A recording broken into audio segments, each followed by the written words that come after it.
Hi, it's Paul Sackett, Good News Broadcast, speaking to graphic designer Ed Roth. Hi, Ed. How are you? I'm great. How you doing?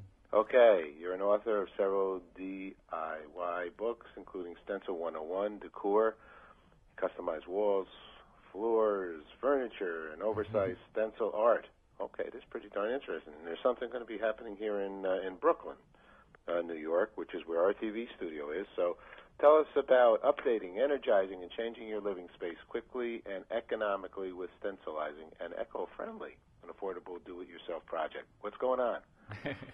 Yeah, I'm going to show you how to do quick facelift to your living space using the stencils from my decor book. They're pattern stencils. They repeat, so it's kind of like you're painting wallpaper on the wall.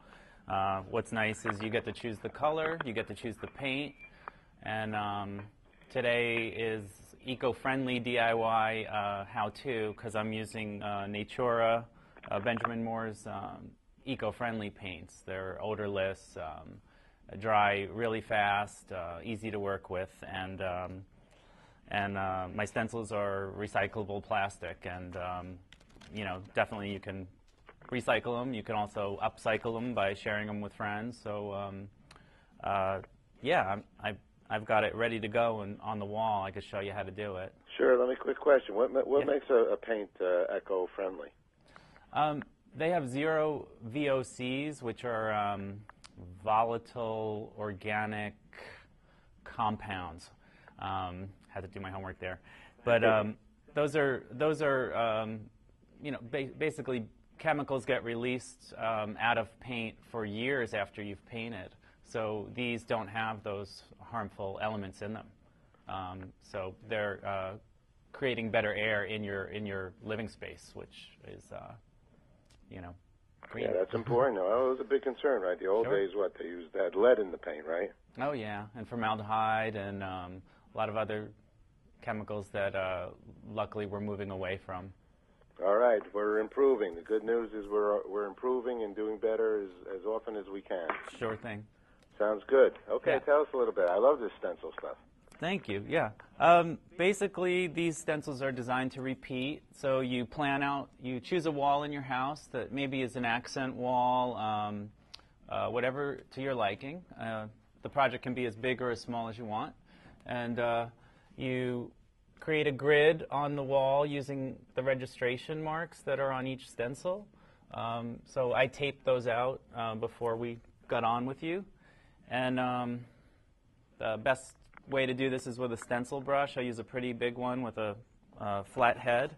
And I'm using what I call a dry brush technique. So you dip in the paint, but you don't go right in. You dry a bit off on a paper towel, and I even put some on the stencil first outside, and then I go into the pattern in like an up and down tapping motion, and you just fill in your design. I kind of like this look that I'm giving it because it has a real like handmade look to it as well, and you know, you could say you did this. I think anyone can do this. It's really easy. And what's nice with these paints is they dry in like under an hour, and they're no odor. So you could do this and have your friends over and have dinner in the same room that day. Yeah, and then. So is one of the people sign these beautiful works of art? I'm sorry? Do people sign them? Do they sign them? Well, I guess if you painted, I painted on panels for some examples, but you know, you can make paintings with them and sign them, yeah. And I've used fabric. No, I mean right on the wall. Okay.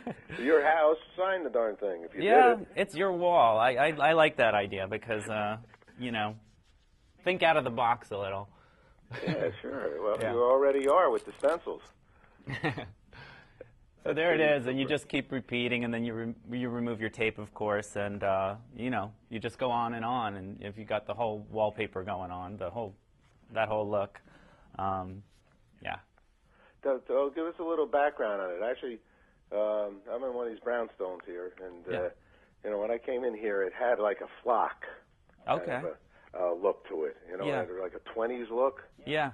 And I loved it. We eventually changed it here. Yeah. I'm in the city here too. So, but I could see making a stencil of that kind of a look. Yeah, definitely. Yeah, these in the book are kind of inspired by wallpaper like that. Now, depending on what paint you use and what techniques you use, you can really get that old world look, which I'm seeing a lot in New York coming back. So with different techniques and glazes and the different paint lines out and sponging, I've been using these sea sponges that I did this one with actually. You can really customize your space, and I think that's what it's about lately. People want to really put their own mark on their space, and you know, say I made this, and be unique. You know, it doesn't have to just be a solid color. You can really do what you want these days.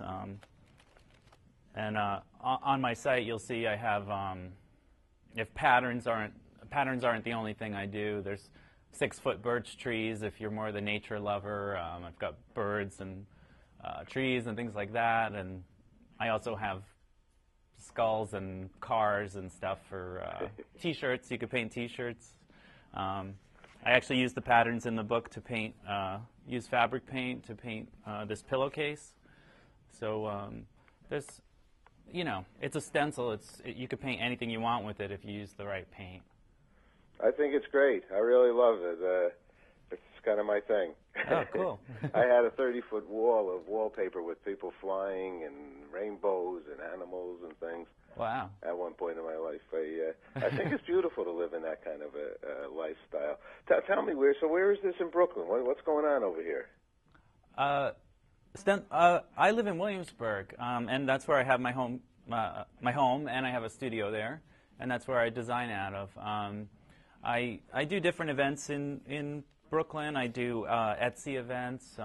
They're Etsy.com. They host different craft nights. I try to do the craft fairs that come around, yeah, that's. I love Brooklyn. I see that you're from there too, so that's where I work out of. Yeah, we have Good News Brooklyn. We'll put this on it also. Oh, cool. Cool. So, and can people come over there and by going to your website, they can find out where and when, things like that? Yeah. I have a blog on the website, stencil1.com, on there, and yeah, I partake in different events, so you can check on there. There's a calendar. Let me ask you, Ed, how did you get involved with stenciling? I mean, were you a young man when you did it the first time? Said, "Boy, this is neat." I actually, I'm a graphic designer, and I used to cut my own stencils and design. I was actually inspired a lot by stencil graffiti, so I started an art gallery in Williamsburg over 10 years ago now, and we had a lot of street artists and graffiti artists that we had shows for monthly, and it inspired me to push doing my own thing and get out of just being a graphic designer for big agencies. And so I said, I've always wanted to make a book of art or something, and I was buying a lot of stencil graffiti books, and I said, well, I want to do one, but give people stencils in it. So all my books have the stencils within them. Yeah. Beautiful. Fantastic. Yeah. Well, congratulations. Last question. So then what's good news for you, Ed? What's good news for me is fresh paint. Yeah. I love painting. That's beautiful. And I see you love sharing it, too. That's a beautiful thing. Thank you very much for sharing your good news with us. Thank you, Paul. Take care. Bye-bye.